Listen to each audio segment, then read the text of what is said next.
Hola, soy Candele, voy a hacer mi presentación sobre la evolución. Los contenidos van a ser una introducción, luego voy a hablar de la teoría de la evolución de Darwin, de las pruebas de la evolución, del neodarwinismo y para finalizar de la evolución y la biodiversidad.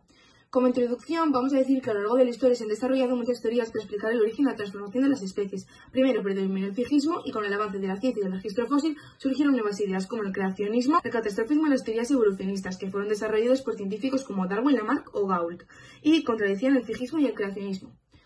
Ahora vamos a hablar de la teoría de Darwin. ¿Quién es Darwin? Charles Darwin fue un naturalista inglés que desarrolló la teoría de la evolución por selección natural y dedicó su vida a su investigación. La teoría de Darwin explica que los organismos cambian con el tiempo porque el entorno favorece ciertas características hereditarias. La selección natural, que es en lo que se basa, es que el darwinismo dice que el ambiente influye en la supervivencia de los individuos según sus características heredadas, asegurando su transmisión y predominio en la población.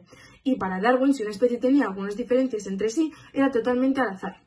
La importancia de la teoría de Darwin es tan grande ya que da una explicación lógica y comprobable sobre cómo aparecen y cambian las especies y marca el camino que debía seguir la ciencia basándose en pruebas y en hechos reales. Aquí hay unas definiciones de más profundidad sobre la evolución, la selección natural y la adaptación al medio y ahora vamos a hablar de las pruebas de la evolución. Para empezar, las pruebas paleontológicas. La paleontología estudia la forma de la vida presente en épocas geológicas y se han encontrado fósiles que demuestran rasgos entre diferentes especies y entre distintos grupos de seres vivos, dado lugar a muchos avances geológicos.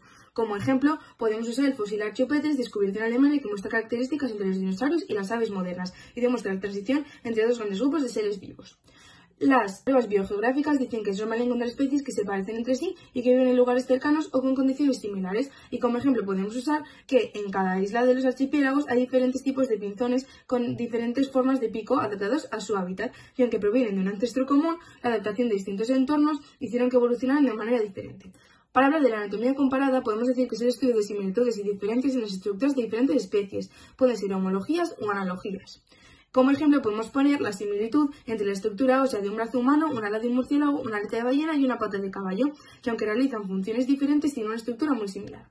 Para hablar de las pruebas embriológicas podemos decir que comparan cómo se desarrollan los embriones de distintos seres vivos y en las primeras etapas son muy parecidos ya que vienen de un ancestro común y a medida que van creciendo se van diferenciando. Esto ayuda a entender su evolución. Como ejemplo podemos poner que los embriones de peces, aves y reptiles y mamíferos tienen hendiduras branquiales al inicio y luego cambian completamente. Para hablar de las pruebas bioquímicas, podemos decir que sirven para comparar organismos a nivel molecular analizando su ADN y proteínas para saber qué tan emparentadas están dos especies. Como ejemplo, podemos poner que el ADN del chimpancé solo se diferencia en un 1,8% del ADN de los humanos, lo que indica que ambas especies tienen un grado de parentesco muy cercano. Para hablar de las pruebas genéticas, podemos decir que todas las especies comparten un origen común y que han cambiado con el tiempo debido a mutaciones y selección natural. Y esto se debe a cambios acumulados en el ADN a lo largo de millones de años. Y como ejemplo podemos poner el mismo que en las pruebas bioquímicas. Y para hablar de las pruebas citológicas, podemos decir que muestran que todos los seres vivos tienen células con estructuras similares, lo que indica un origen común. Como ejemplo, podemos decir que todas las células tienen membrana, ADN y ribosomas, y las células más complejas comparten organelos que demuestran que con el tiempo han ido evolucionando a partir de un mismo ancestro unicelular. Para hablar del neodarwinismo podemos decir que también se llama la teoría sintética de la evolución, que es la fusión entre el llamado darwinismo clásico y la genética moderna. Dice que los fenómenos evolutivos son la combinación entre diversas acciones de la selección natural y las mutaciones. La síntesis moderna une dos ideas, la evolución, que tiene que ver con los genes, y el proceso que las impulsa, que es la selección natural. Y según el neodarwinismo, la evolución se da gracias a la variabilidad genética, que son las diferencias entre los individuos de una población. Para hablar de la variabilidad genética podemos decir que se deben a dos factores, las mutaciones y la recombinación durante la reproducción sexual y son heredables. Las mutaciones son cambios en el ADN que pueden pasar por errores al copiar el ADN o por factores del ambiente que pueden ser beneficiosas o inútiles, y la recombinación genética es cuando los genes de los padres se mezclan en sus hijos durante la reproducción y se crean nuevas combinaciones de alelos. La migración son si individuos de diferentes poblaciones se cruzan y traen nuevos genes a la población, y tienen mucha importancia ya que es crucial, ya que permite que las especies se adapten a cambios en su ambiente y cuanta más diversidad genética haya, más fácil será tener características que les permitan sobrevivir si el entorno cambia. Ahora vamos a hablar de la población, que es la unidad evolutiva fundamental en el nivel en el que ocurren los procesos evolutivos como la selección natural o la deriva genética y más cosas. Una población es un grupo de individuos de la misma especie que habitan en un área determinada e interacciona genéticamente al reproducirse entre sí. La evolución se mide por los cambios en la frecuencia de alelos en el tiempo del pool genético. Los factores evolutivos en la población son la variabilidad genética, la selección natural, la deriva genética, el flujo génico y el aislamiento reproductivo y la especificación.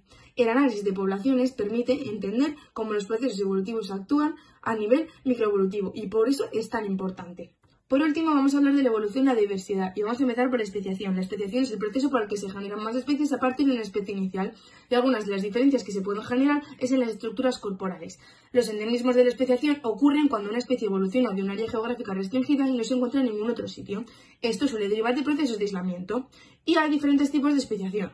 Los tipos de especiación se clasifican por cómo se distribuye la separación geográfica de las especies incipientes a la disminución del flujo génico. Hay 4 tipos: la alopátrica, la peripátrica, la parapátrica y la simpátrica. Esta es la bibliografía de los diferentes sitios web que he consultado y muchas gracias por vuestra atención.